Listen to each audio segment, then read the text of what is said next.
In times of yore, there were still lights shining in the hearts of women, men, and children. So, near another person, it was always bright and warm, and that's why people loved to be close to each other. They lived together, they worked together, and they celebrated together. Every Saturday, they would go to the market. There they bought what they needed, they sold what they had. But most of all, they met to have a chat with everybody else and to listen to the market crier, who came there every week, and he brought the latest news from far away.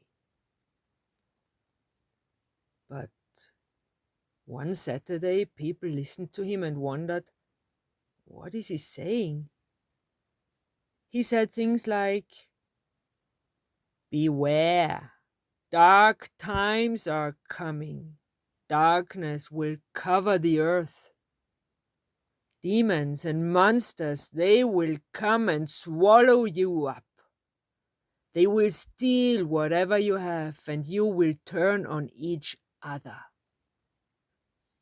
Watch closely what the others do. Lock yourselves away in your houses and arm yourselves. People heard that. They wondered. They laughed and shook their heads. What's wrong with him? They said to each other. And they went home, and in the evening they celebrated. But next week he was there again. Darkness will swallow you up. And the next week again, arm yourselves and watch your neighbors closely. And week after week, they heard that, and at some point, the first persons, they wondered, what if he's right? And they narrowed their eyes suspiciously, watched closely. They locked themselves away in their houses. And the first lights in the first hearts went out. In the beginning, nobody noticed. But then, slowly, it became more people whose lights went out, and it got darker in the world. It got darker until one day even the sun didn't feel like rising anymore. In one of the villages around, there was a family. Parents with a little girl and her younger brother. And the girl went out with the sheep every day. She looked after the sheep. She took them out of their barn, out into the pastures and meadows, so they could eat their fill and become strong and healthy. But if it's dark all the time and not even the sun is shining, the grass, it went soggy and yellow. And the sheep who ate that grass didn't become strong and healthy, but weak and tired. One afternoon, when she took them back home, one of the sheep stumbled and broke its leg, and it was her favorite sheep. She somehow managed to bring them back into the barn, and there she stabilized that broken leg by attaching a stick of wood. And then she stroked her sheep and comforted it, but she knew she had to be back in the house before it was getting dark. So she sat there at dinner table with her parents and her little brother. But she could hear the crying sound of that sheep across the yard. She heard it, bah, bah, it cried. And she said, Mom, Dad, do you hear? My sheep is crying. It has so much pain. I have to go and help it. I have to go and comfort it. Are you crazy? Said the parents. Didn't you hear what the market crier said? It's dark out there. Darkness will swallow you up. It's too dangerous. You better go to bed, and tomorrow morning you can still look after your sheep. And when she was in bed, she still heard the painful, suffering cry of her sheep. She shut her ears with her hands and with her pillow, but it didn't help. This cry went right through her heart. And when everybody else was asleep, she got out of her bed, because she said to herself, I'd rather be swallowed up by darkness than hear my sheep cry for help and not go. So silently, she put on her slippers and her jacket, and then sneaked down the staircase.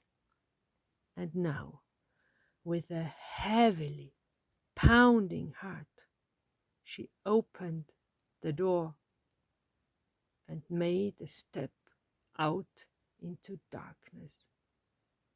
She looked around where the demons and monsters would be coming from. What will it be like when they swallow me, she said to herself.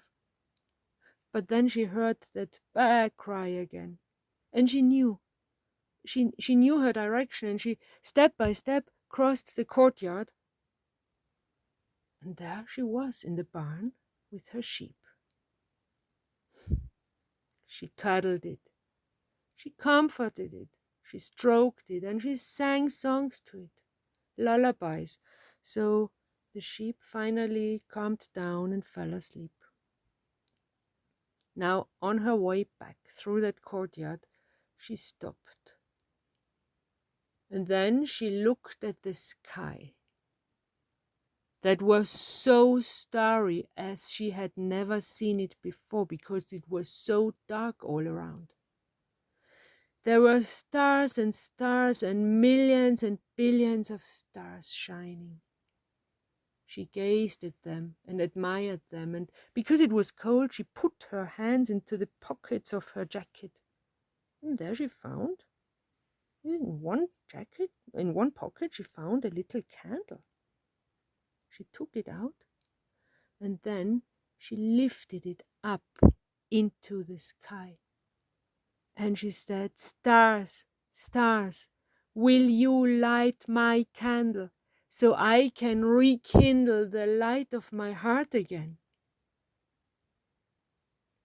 And the stars gave light to her candle, and she rekindled the flame of her heart. The next morning, her mother said, What's wrong with you? You're all hot and glowing. You must be sick. And she said, No, I'm not sick any longer. I'm the only one here who got healthy again. And her little brother, he didn't want to leave her that whole day. He always stayed beside her because it was so nice and warm and bright beside her. And in the afternoon, he said, How did you do that? I want that too. She answered, Then you come out with me at night and ask the stars to rekindle the light of your heart again. I can't, said the little brother. It's so dangerous. You heard the market crier talking about the monsters and the demons. But she said, You know what? The market crier, he himself is the monsters and the demons.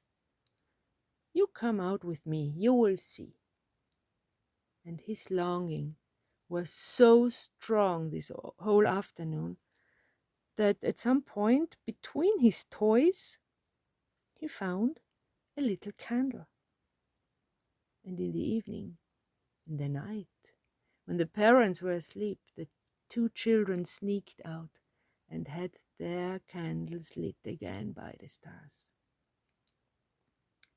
Soon, the neighboring children found out that something was going on there and something had changed. And they wondered, and the classmates, How did you do that? Why are you shining and bright? The children whispered to each other, and then they invited everybody to stay overnight. And when the parents were asleep, the children all sneaked out. Every child had found a candle because their longing was so strong, and between their toys and their things, they all found their candles. And in the night, they lifted them up to the stars. and each candle started to burn, and each light in each heart was rekindled. And those children, even if they were far away from each other in another town or somewhere else, they still felt each other, because between burning heart and burning heart, bridges of light emerged. And they became something like a web of light. And then at some point, even some adults noticed that something was going on, something was changing. And those adults who take children seriously and who listen to them, if they asked, the children would tell their secret.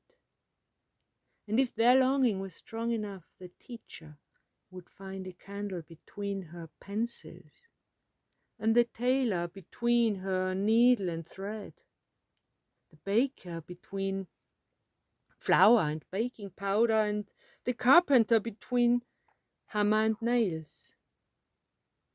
So more and more people had the lights of their hearts rekindled. Now, if you go to the market, you will still hear this market crier, and you will still see these people with their eyes suspiciously narrowed, but you will also see the bridges of light between the hearts that are rekindled. And you will know that they are becoming more and more every day.